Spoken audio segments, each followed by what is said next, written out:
欢迎回到《寰宇全世界》。在委内瑞拉的事情爆发之后，现在看到呢，下一个除了紧张的刚刚提到了，除了有格陵兰、加拿大之外，现在大家也看下一个目标会不会是伊朗啊？伊朗最近啊，整个局势可以说是急转直下。这个在伊朗呢，火药味浓到不行。伊朗境内到处都有民众的示威抗议，更传出有城市已经被抗议者实质给控制，民兵指挥部被烧，全国罢工。而伊朗政府呢，更是直接说要断网断话。因此而造成的死亡人数也不断的攀升。在这个时候呢，美国特种部队也被直击出现在中东地区，更有美国军机出现在荷姆兹海峡。川普也公开的呛瞎喊话，他说如果伊朗用暴力镇压示威民众的话，美国将不会坐视不管，会狠狠的打击伊朗。伊朗官方则反控这不是单纯的民怨，是境外势力在操盘的颜色革命。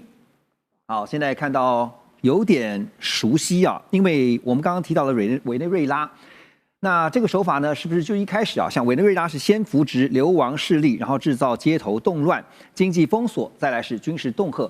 另外，在伊朗呢，现在也看到了最近这2天，流亡在美国的王储他跳出来号召民众上街，举行全国性的示威，也看到了美军快速的集结，然后白宫方面高调的警告，这一套剧本就是掀起内乱。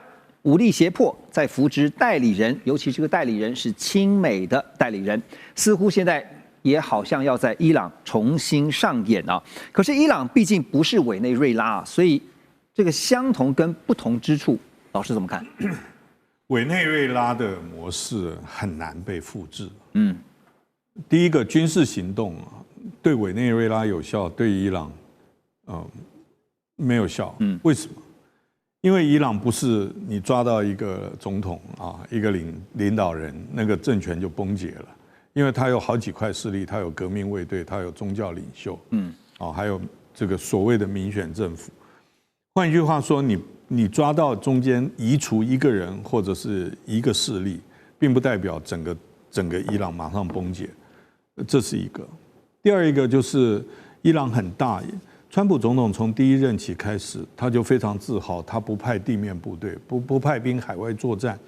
为什么过去在委内瑞拉发生这个，就是1个礼拜前1月3号的这个特殊行动之前，很多人都说美国不敢，美国不会，因为我们都用传统思维认为我要登陆作战，我要大部队进去。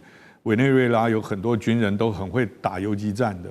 那美军未必占得到便宜，所以我们是从传统战争思路切入，认为不会。结果大家都很惊讶，结果他是特战部队进去，几乎是长驱直入，对啊，对，就只是带走一个人。那至于说带走了 Maduro 以后，委内瑞拉呢，美国所谓的接管能不能顺利接管，那是另外一个话题，我们要去讨论的。伊朗更不可能，所以你没有一个特定目标。第二个，你没有地面部队进去，你如何去改变它？第三个就是你没有替代方案。那个 Reza，这个就是原来巴勒维国王的后裔啊，他在海外是一个流亡，在伊朗内部也没有那么多的支持者，所以他是一个几乎无法取代的。那你说陈兵于伊朗周边，不管荷姆兹海峡，或者是到了英国的基地，他未必是打伊朗，或者是打伊朗的政权，或打他的首都。他有可能是把伊朗有2种事情可以做，一个就是打击伊朗所支持的境外势力，去剪除它；第二个就是切断伊朗对外的，就等于经济上面，再把它的包括伊朗已经被禁运很久了，那他再把这种所谓的地下经济，或者是搅乱他的这种所谓的非法所谓抵抗制裁的石油，也就是加强这个威慑的力道，等于是再把它紧缩一点。伊朗已经被制裁很久了。所以伊朗它现在不是说你一个震撼疗法它就会崩解了，它已经承受它的那个抗压耐力已经是全国性普遍性的在承受，所以很难用一招去做解决。老师提到的替代方案 ，Russ， 你觉得这个替代方案就是现在似乎要把目前执政的神学施政权给推翻？啊，但是你觉得第一个推翻得了吗？就算推翻了，刚才黄老师提到的替代方案，就是巴勒维王朝现在流亡在美嘛，哈，有可能回来复辟吗？推翻的确是很难。我们可以参考过去10几年的经验啊，伊朗爆发这个街头抗议的活动，而且规模很大，已经有很多次了，在最近10几年，真的是很多次，而且是不同的理由，偶尔是因为反贪污，偶尔是因为经济状况、通货膨胀，偶尔是因为年轻人对政府是镇压的，不管是文化方面，我要女性穿衣服相关规定等等，就上街头抗议。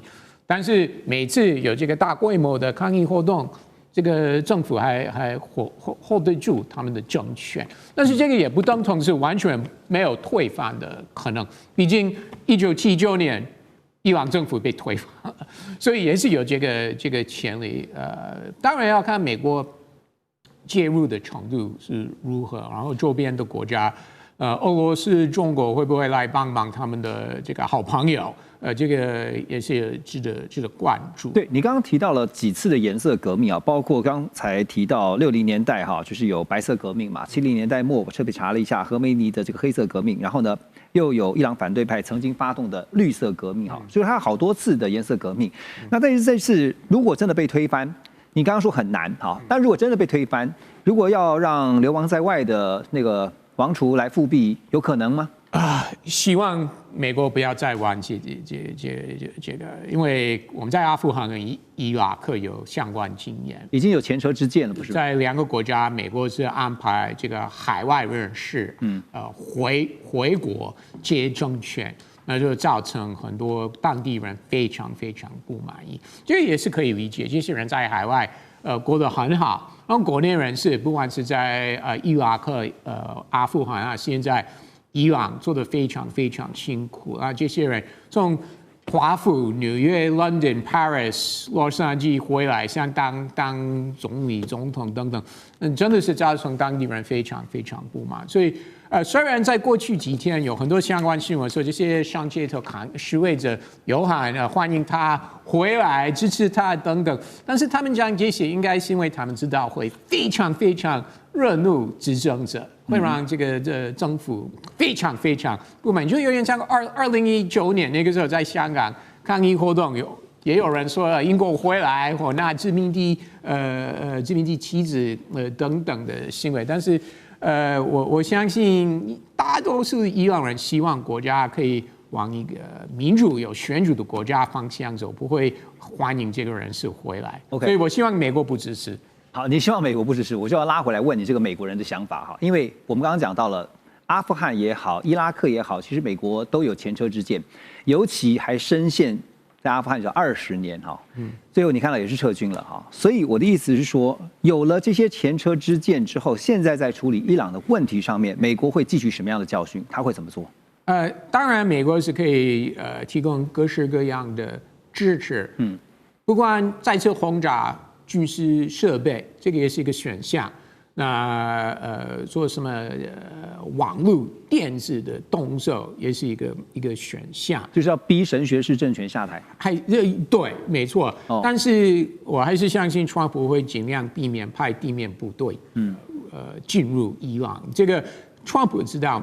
美国人完全不支持，完全不支持。因为派地面部队还有一个重点是，美国军队可能会有伤亡，是没错的，是吧？好，那所以现在看到，我们毕竟说伊朗跟委内瑞拉是很不一样的，不能够拿来做类比哈。早就不是什么单打独斗啦，现在也因为这个元素呢，也看到伊朗的战略地理位置还有石油能源，对于美国来讲也是看在眼里，是很重要的。好，所以这个时候其实。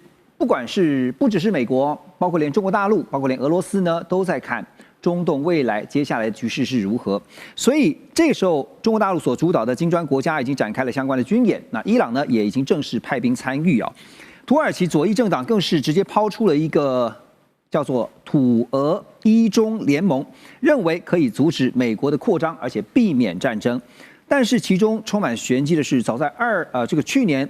2025 12月，土耳其、俄罗斯、伊朗就已经在土库曼举行过罕见的峰会，所以拉回到这个联盟，就是这个新的阵营啊，土俄伊中这个新的阵营，有可能成型吗？ OK， 我觉得这个很有趣啊。我先讲一下，刚刚委内瑞拉这件事件这么的成功完美啊，但我觉得它是短期胜利。它胜利在我刚刚有讲到嘛，就是它主要还是最强就是 CIA，它的情报员甚至可以利诱他们的这个叙事会长这些，才有办法能够不伤一兵一卒。你刚刚讲成功完美，可是我觉得对长期不是这样，它是一个成功完美是现在短期的，但它未来会失败惨烈。它长期我觉得会失败惨烈，就是因为刚刚讲的法律线、道德线全部突破了。但讲伊朗这个地方，我先讲一下，伊朗大家都还记得吗？去年2025年嘛，6月20号不是一个 GBU 的57的钻地弹炸下去吗？请问全世界谁发出声音呢？它地理位置的确重要，而且它的不管油或者基础建设跟中国的关系这么紧密，中国有讲话吗？也没有。这次委内瑞拉，他事后是有讲一些话，也不敢在很多的这个情势上，大家也觉得中国没发出声音，其实中国都有在发出声音，只是他不能动作。我觉得他必须私底下在运作其他的氛围。当然，现在我们都知道，全世界要维稳世界秩序的国际这个 game rule 只有一个地方，应该是联合国。但现在不是，看起来就是美国老大说了算，全部由美国来做主。联合国算什么东西？在他眼中就这样，他可以到联合国啊，人家限制他时间，他可以讲很久，然后骂每一个元首，你就知道美国在里面做什么。好，重点来了，不对不起啊，我们不管这美国人在这边，重点就是现在当你让很多的小国恐慌的时候。刚讲的嘛，他是不是要去找新的这个替代性的保护主？这时候是不是想到第一个可能是中国？但中国力量够不够？其实他如果真的动起来，美国也是会怕。但是看起来他一直在忍，这是中国的这个儒家习性。但中国不是傻瓜，我觉得最近啊，您刚讲到这金砖四国的军演，我不太想用金砖四国这个名称，这绝对不叫金砖四国 ，BRIC，I 也是印度嘛，哪来的这个印度？没有，巴西也没有在里面。我跟你讲你讲的 Crink 我倒能接受，当然 Crink 在他们叫做这个邪恶轴心 ，Crink 是什么？大家知道 China 第一个嘛，在前面 Russia， 最后 I 是什么？这个才是 Iran 嘛。然后 North Korea 也有可能加入啊，这有核武的国家。讲不好听，这次还有土耳其加入。我讲，因为土耳其军事实力也不差，他以前这个奥图曼帝国的时候，在12世纪也这样的厉害，对不对？除了打不过这个东方的这个元朝军人之外，在西方他全部征服，这个也不能小觑。当他们一结合的时候，我跟你讲，军事力量就算美国花最多，现在要1.5兆美元去做它的最大的军事盘算。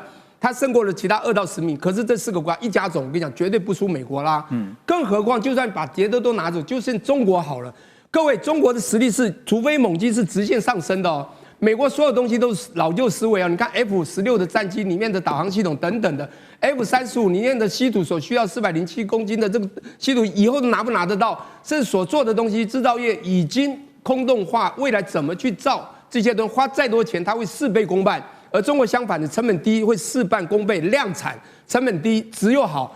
我跟你讲我们讲别的拿掉，中国都有可能赢。而现在一联合起来，我跟你讲，美国就出问题。既然你问的是说会不会擦枪走火，我倒觉得还是不太会了。因为我想问老师的是说，如果按照这个逻辑的话，说美国跟以色列如果没以联手，然后在中东假设真的对伊朗动手的话，那中国大陆跟俄罗斯会怎么跟？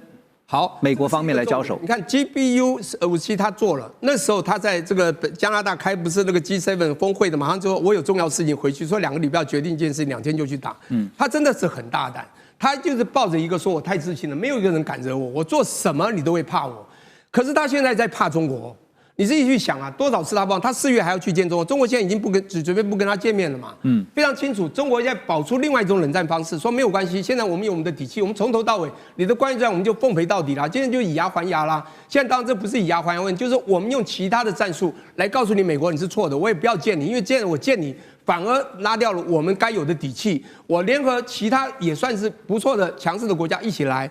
我觉得就是他真的打，这个重点就是他会不会打。他现在做到这个，就让你做恐怖平衡，他不敢打，因为打到伊朗对中国是一个大伤。但在现在他去打伊朗，中国还是不敢马上崛起来去跟他对打，他必须先把其他的阵脚稳住。如果他们3号有一定的联合的机制，说不好听，他们也要必须做沙盘推演。是，当美国打进来，他们因为美国还是很厉害。你刚 CIA 当时钻地弹之前的时候，他多少个研究员、核弹研究员，多少个高阶占领都被精准打击啊！讲不好听，这都是 CIA 去搞的。我讲不好听，反中情势这个反送中都是这样子，才能里应外合嘛。我觉得美国这个情报单位是的确可以找人去训练啊，这个是真的是很有一套。他不但是收集情报，还做假情报嘛，他做假情报第1名的嘛，不是？2005年，2003年2月5号，Powell 不是拿了一个假的东西，说毁灭性化学武器，我们找到了。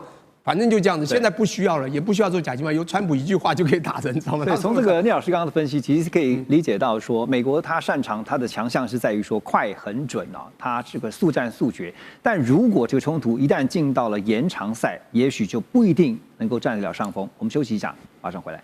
2025全球局势必须关注，中美赛局牵动地缘风险，连带影响台海两岸未来。环宇全世界，关心全世界，权威分析，专业观察，客观立场。每周6日，请您准时锁定，一同关心全球大事的瞬息万变。